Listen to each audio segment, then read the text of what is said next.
Soy Marian Rojas Estapé, psiquiatra y autora de Cómo hacer que te pasen cosas buenas. Y soy una gran apasionada del mundo de la mente, de las emociones y del comportamiento humano. Todos nosotros hemos vivido una situación donde hemos tenido miedo a lo incontrolable. Durante muchos años me he dedicado a decir que el ser humano del siglo XXI, está obsesionado con poder controlarlo todo. Bueno, pues esta pandemia, este coronavirus, ha venido a decirnos: no puedes controlar nada. Aprende a disfrutar de esto que tienes de la mejor manera posible, aprende a conectar con tu realidad de la forma más equilibrada posible con las herramientas que tienes. Empecemos, vamos a intentar entender cómo funciona esto en nuestra mente.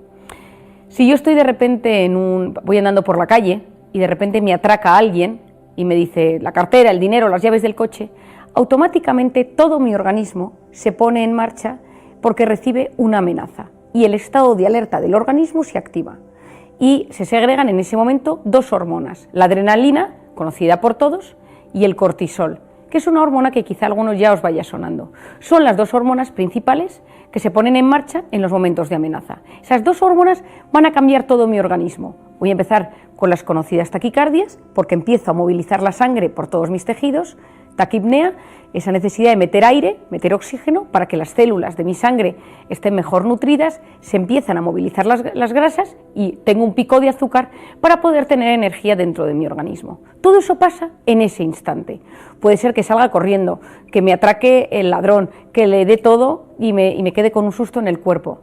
Pero ese susto, pase lo que pase, va a tardar en mi organismo en recuperarse entre 6 y 8 horas. Es decir, mi organismo tarda en recuperarse de un estado de alerta mucho tiempo. Si un día estoy en el despacho, estoy trabajando, estoy en mi oficina, estáis en el colegio, y de repente empiezan a sonar las alarmas y todos los alumnos salen corriendo, los directores, los profesores, ese pico de cortisol va a tardar varias horas en volver a su estado original.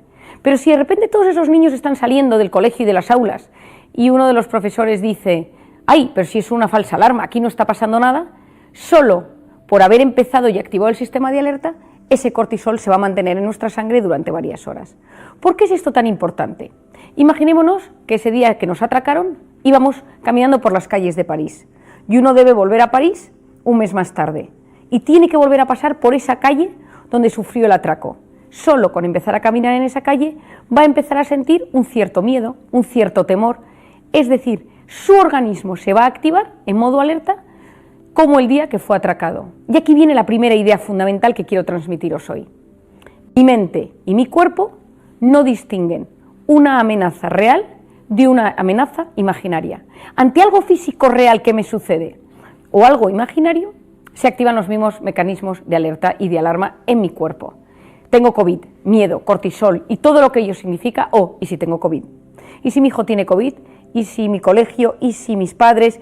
Es decir, el ¿y si? Que estamos viviendo, que llevamos un año viviendo, altera mi organismo de la misma manera que la realidad pura. Y aquí viene la segunda idea clave. A pesar de las circunstancias adversas, hay estudios que afirman que el 90% de las cosas que nos preocupan nunca, jamás suceden, pero nuestra mente y nuestro cuerpo lo viven como si fuera real. Es decir, si tú un día te vas a encontrar con alguien con quien siempre tienes una discusión acalorada, puede ser que solo con pensar en esa persona ya te pongas en tensión. No la tienes delante, pero te ha subido el cortisol. Esto es absolutamente fundamental. ¿Por qué? Porque el cortisol es una hormona cíclica. Por las noches es baja, a lo largo de la noche sube hasta las 8 de la mañana, que tiene su pico más alto, y luego vuelve a bajar. Es fundamental que sea así para que las hormonas de mi cuerpo funcionen de forma correcta, para que mi sistema de fertilidad, mi aparato digestivo, mi sistema neuronal, mi intestino, mis articulaciones, mi sistema inmune, que todo funciona como uno, funcione de forma adecuada. Y de esto depende el cortisol. El cortisol es básico, pero ¿qué pasa si yo vivo constantemente preocupado por algo, real o imaginario? ¿Y si me contagio? ¿Y si nunca se abren los colegios? ¿Y si los niños no quieren volver a las clases? ¿Y si la vacuna? ¿Y si? Todas esas cosas activan mi estado de alerta. Y eso lo que produce es una segregación constante de cortisol en el torrente sanguíneo. Es lo que yo denomino la intoxicación de cortisol. Es decir, todo mi aparato circulatorio se llena de esta hormona tan interesante y tan apasionante que es el cortisol. Y esa intoxicación de cortisol va a tener cambios a 3 niveles, en mi organismo, en mi mente y en mi comportamiento. En mi cuerpo se me empieza a caer el pelo, empiezo a tener cambios en la piel. ¿Por qué?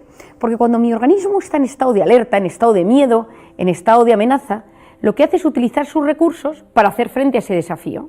El pelo es terciario si estoy en guerra, la piel es terciaria si estoy en guerra. Es decir, mi organismo no va a cuidar de mi pelo e inhibe el correcto funcionamiento del folículo piloso, que es aquel que regenera